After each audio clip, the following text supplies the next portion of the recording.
All right, let's prepare some videos. Some financial statements.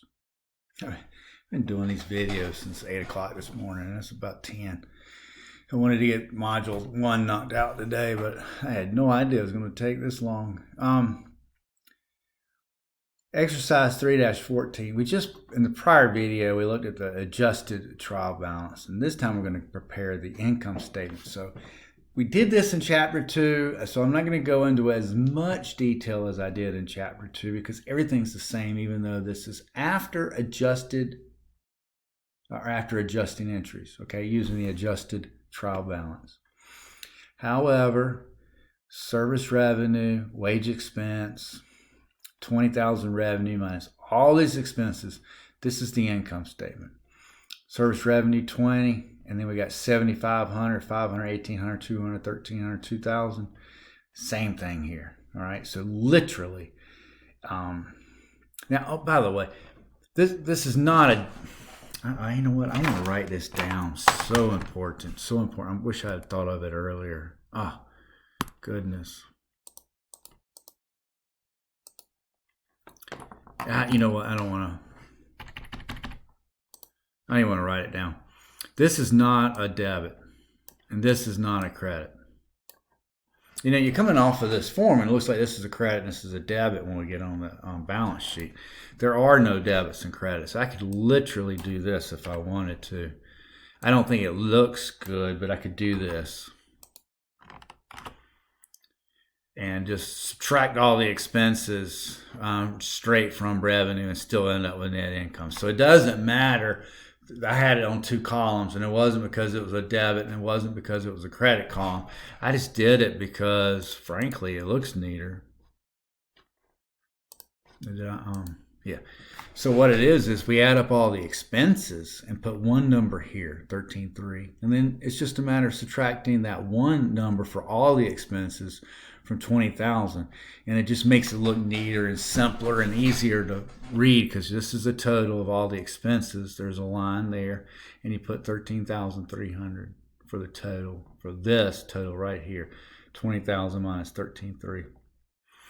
Should have explained that earlier. Hopefully I did. I'm not going to go back and re-listen to my videos.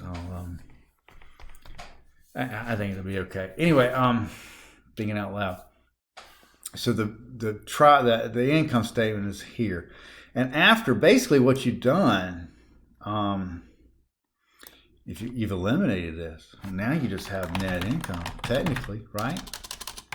It's not an account, but technically that's what you've done. You combine all those lines and you have net income. One net income amount is $6,700. Now these totals would obviously change just because you got rid of a bunch of numbers. But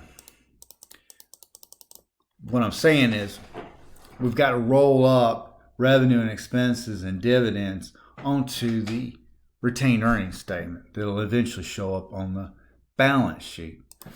So let's get the retained earnings just on one little place. So beginning retained earnings is 14,800. Net income 6,700 right here. That's where we get it from. And then we subtract cash dividends of 3,000. And again, as a review, I like to say this a couple of times because I think it's so helpful. Think of retained earnings as like a savings account. It's not. Just think of it like that. So your savings account beginning balance is 14,800.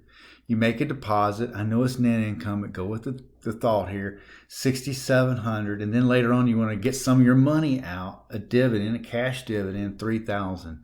And now your balance is 18,500 at the end of the month. If you think of it more like a savings account over time, year after year, I think it's easier to understand. Now, retained earnings ending, 18,500. Is right here, okay? So all the assets add up to be 42,300. Now, let's hit this one more time. And the reason this is not a debit, this is not a credit, I only put this here to show that the building minus accumulated depreciation, the net or the book value is $25,000, okay? We could have done this. Delete that, I'm going to delete that line. We'll delete the whole row, the $25,000 row. I'm just going to put $25,000 here, and I'm going to do this, comma, net.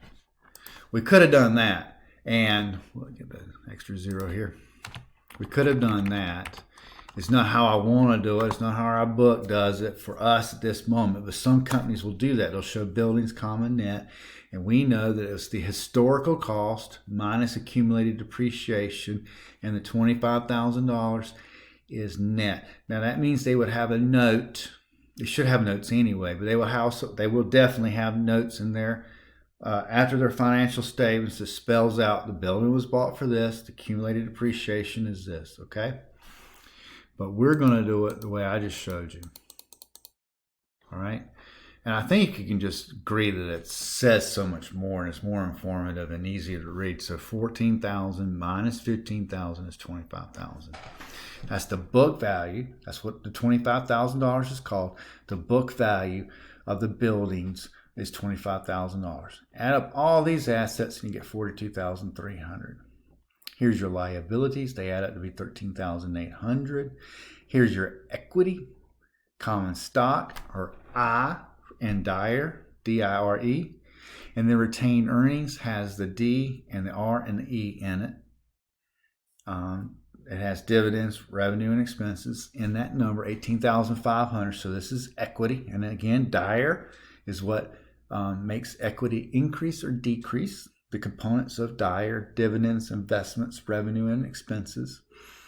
And equity is $28,500. Liabilities plus equity equals $42,300. Both equal each other. We're so happy when they do that because we can't quit until they do. Okay, that's the accounting equation. Remember, assets equal liabilities plus equity. Plus equity. Okay. And you know, I think we'll just call it here, and in the next video we'll do the closing entries. Okay. If you have any questions, as always, please email me.